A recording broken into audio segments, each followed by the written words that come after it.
Stanford football can't beat anybody these days, but historically, the Cardinal has had their moments, and some of those bright moments have come against the Big Ten. Welcome to the Voice of College Football. We break down the game we all love each and every day with you. Best discussion, debate, and analysis. That's the aim, the goal, and the mission. And because of your participation, we sometimes hit it.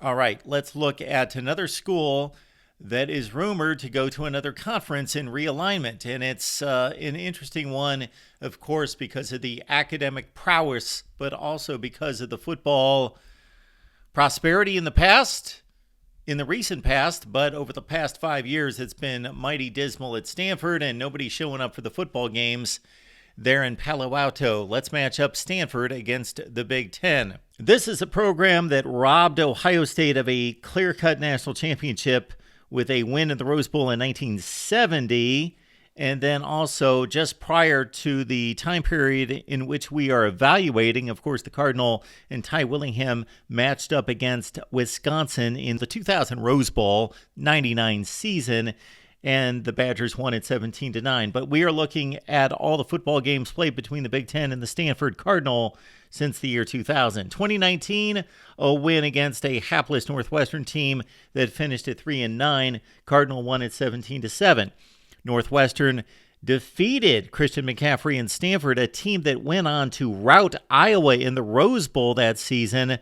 So the Hawkeyes went down 45-16. So the Cardinal started that season with a loss against a Big Ten team on the road in surprising fashion by 10 points.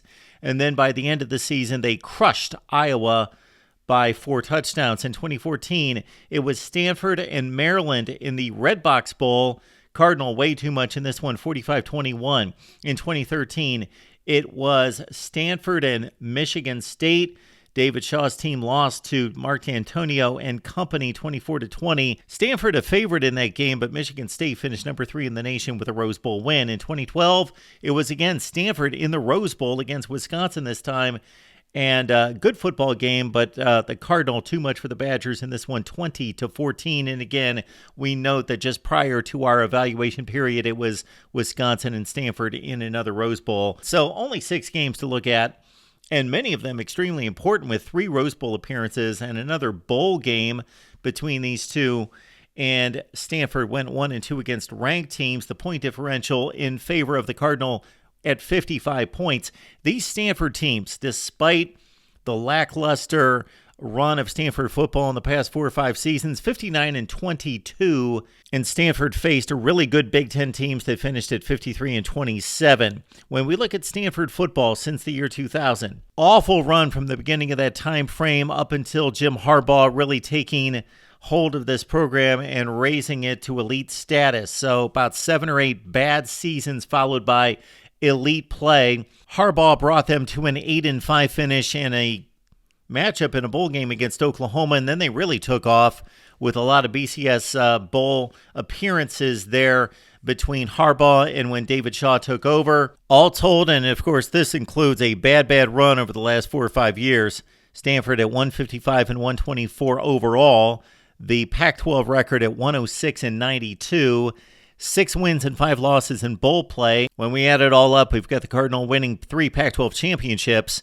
They finished in the top 25 8 times, and then 4 top 10 finishes, and those were all during the end of the tenure by Jim Harbaugh and the beginning of the David Shaw run, which was very strange, in which Shaw took over a near elite program that was finishing top 5, top 10 in the country. He maintained it for a few seasons through 2015, and then they leveled off to a lot of 8-4 type finishes for a few years, and then just awful. And of course, Troy Taylor from Sacramento State takes over for David Shaw here in 2023. Interesting football history for Stanford. When they're really good, they are just that. When they are bad, they are pretty dismal, and they have been for the past 4 or 5 years. At 31 games over 500 since the year 2000, that's 23 football seasons. That adds up to about 6-6, 7-5 range when we add it all up. And again, in the Pac-12, they are 14 games over 500, so pretty much a little bit less than 5-4. This is pretty much a 500 football program when you add it all up. Translate that to the Big Ten, and the Cardinal are going to struggle if they don't receive the kind of support that they need in the Big Ten. Now, will this institution and athletic department approach football differently with the challenge of the Big Ten?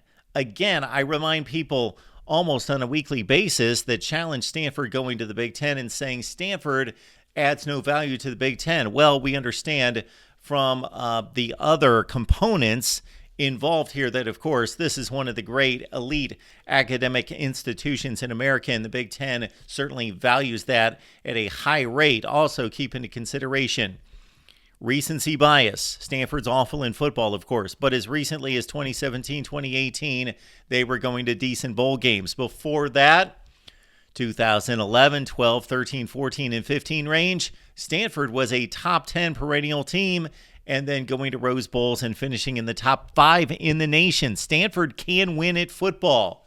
Interesting comparison to the Big Ten. When you add it all up, it looks a lot like Maryland, Minnesota, but with much better potential than those schools because we've not seen Minnesota and Maryland play elite football. We have at Stanford, again, several times in its history, and most notably in the last 10 years. All right, our thoughts about Stanford. Would love to hear from you. Leave your comment down in the comment section below. We're going to continue to match up those schools that are rumored to go to other conferences, how they've matched up in recent college football history, and then how they project forward. And again, your thoughts below, right here at the Voice of College Football.